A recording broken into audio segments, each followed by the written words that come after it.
সমষ্টি আপোনালোকে ভাবিব নোৱাৰে লামডিঙলৈকে আছে পাহাৰ পৰ্বত বগাই এনেকুৱা এটা সমষ্টি কৰিছে য'ত এঠাই মানুহে আন ঠাইলৈ ঢুকি নাপায়। আজি এইকাৰণে আপোনালোকে দেখিছে লামডিঙৰ মানুহ আহিছে, আজি হোজাই মানুহ আহিছে, আজি আপোনালোকে দেখিছে বিনাকান্দি বুলি কৈছে যমুনা মুখ তাৰ মানুহ আহিছে, চামগুৰিৰ এটা চোৱা মানুহ আহিছে, আজি কলিয়াবৰৰ মানুহ আহিছে, নগাঁও জিলা, হোজাই জিলা আৰু ইয়াৰ গোলাঘাটৰ জিলা মানুহখিনি আছেই। এইগৰাকী শ্ৰমিক নেত্ৰীক আশীৰ্বাদ দিবলৈ আমাৰ সকলোৰে জ্যেষ্ঠ নেতা পৱন সিং ঘাটোৱাৰ ডাঙৰীয়া ইয়ালৈ আহিছে। আজি আপোনালোকে দেখিছে যে স্বতঃস্ফূৰ্তভাৱে ৰাইজ ওলাই আহিছে। আপুনি গোলাঘাটেই কওক, যোৰহাটেই কওক, আমি কংগ্ৰেছে ভবা নাছিলোঁ যে এনেকৈ মানুহ ওলাই আহিব। এইটো হ'ল পঞ্জীভূত ক্ষোভ আজি ৰাজপথলৈ আহিছে। হিমন্ত বিশ্ব শৰ্মা ডাঙৰীয়াৰ যিটো অত্যাচাৰ, সেই অত্যাচাৰ সহিব নোৱাৰি আণ্ডাৰ কাৰেণ্ট যিটো আছিল সেই আণ্ডাৰ কাৰেণ্ট এতিয়া ভোটাৰ আকাৰ লৈছে। আৰু সেয়েহে আপোনালোকে দেখিছে আমাৰ শ্ৰমিক নেত্ৰী আমাৰ ৰজিনা টিকি ডাঙৰীয়ানীয়ে আজি অহাৰ লগে লগে স্বতঃস্ফূৰ্তভাৱে গোলাঘাটতো অজস্ৰ লোক ওলাই আহিছে। তেওঁ যে বিজয়ী হ'ব সেই কথাটো আজি শুনিছে। ইতিমধ্যে হিমন্ত বিশ্ব শৰ্মাই এটা কথা কৈ আছে, কালিৰ পৰা আমি দেখিছোঁ যে কংগ্ৰেছ ফিক্স ডিপজিট যেতিয়া দৰকাৰ আমি ভাঙি ল'ম। এজন মুখ্যমন্ত্ৰীৰ এনেধৰণৰ তৰল লঘু কথা আন আগতে কোনো মুখ্যমন্ত্ৰীয়ে কোৱা নাই। আৰু তেওঁ ক'লে বুলিয়েই আমি যে তেখেতৰ জালত ভৰি দিম সেই কথাটো অন্ততঃ মই নকওঁ। তেওঁ আগতে মুখ্যমন্ত্ৰীসকলে এনেধৰণৰ কথা বতৰা নকয়।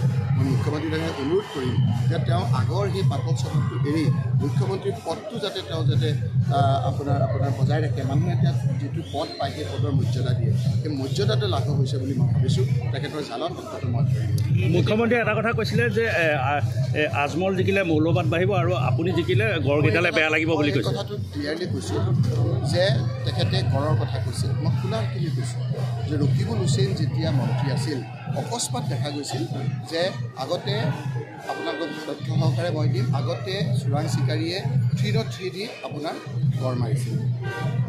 হঠাৎ মই যেতিয়া মন্ত্ৰী হৈ গৈছিলোঁ, যেতিয়া হিমন্ত বিশ্ব শৰ্মাই মুখ্যমন্ত্ৰী হ'ব খুজিছিল তৰুণ গগৈৰ দিনত, মই যেতিয়া ছাপোৰ্ট নকৰিলোঁ অকস্মাত দেখা গ'ল যে এক্সট্ৰিমিষ্ট যিসকল আছিলে পাহাৰ কিনাৰত আমাৰ সেই লোকসকলৰ যিসকলে আপোনাৰ চাৰেণ্ডাৰ আছিলে, সেই চাৰেণ্ডাৰ লোকসকলে AK-47 আৰু AK-46 দি আপোনাৰ গড় মাৰা আৰম্ভ কৰিছিল।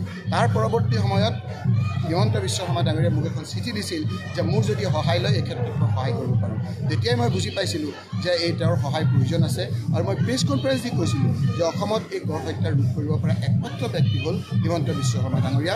ইন ৰাইটিং মই দিছিলোঁ যে আপুনি সহায় কৰক। আজি সেইকাৰণে দেখা গ'ল যে তেওঁ এতিয়া নোহোৱা হৈছে। গতিকে সকলোৱে জানে যে সেই এক্সট্ৰিমিষ্ট যিসকলে চাৰেণ্ডাৰ কৰিছে সেই লোকসকলৰ লগত কাৰ ভাল এই কথাটো স্পষ্ট। গতিকে এই কথাবিলাক মুখ্যমন্ত্ৰী ডাঙৰীয়াই যিমানেই নকওক, মোক কেতিয়াবা প্ৰশংসা কৰে, কেতিয়াবা কিবা কৰে, ফাৰ্ষ্ট ছেকেণ্ড ফেজ যাব দিছে। থাৰ্ড ফেজৰ পিছত আপোনালোকে দেখিব যে বদৰুদ্দিন আজমল ডাঙৰীয়াক জিকাবৰ কাৰণে তেওঁ যি পৰ্যায়লৈ যাব লাগে সেইখিনি যাব। কিন্তু ৰকিবুল হুছেইন ইমান দুৰ্বল নহয়। 50 জন হিমন্ত বিশ্ব শৰ্মায়ো মোক কিন্তু ঠেলা মাৰি পেলাব। আপোনালোকে কিমান আসন পাব অসমত? এই কথাবিলাক হিমন্ত বিশ্ব শৰ্মাৰ বাহিৰে বেলেগে ক'ব নোৱাৰে। এবাৰ তেওঁ কয় 14, এবাৰ কয় 13, এবাৰ কয় 12, এবাৰ কয় 11। কংগ্ৰেছে কিমান পাব? কংগ্ৰেছে কিমান পাব আমি শুনক, আমি কাম কৰি যাওঁ। নেদেখাজনে আপোনাৰ গোটেই কথাখিনি কৰে।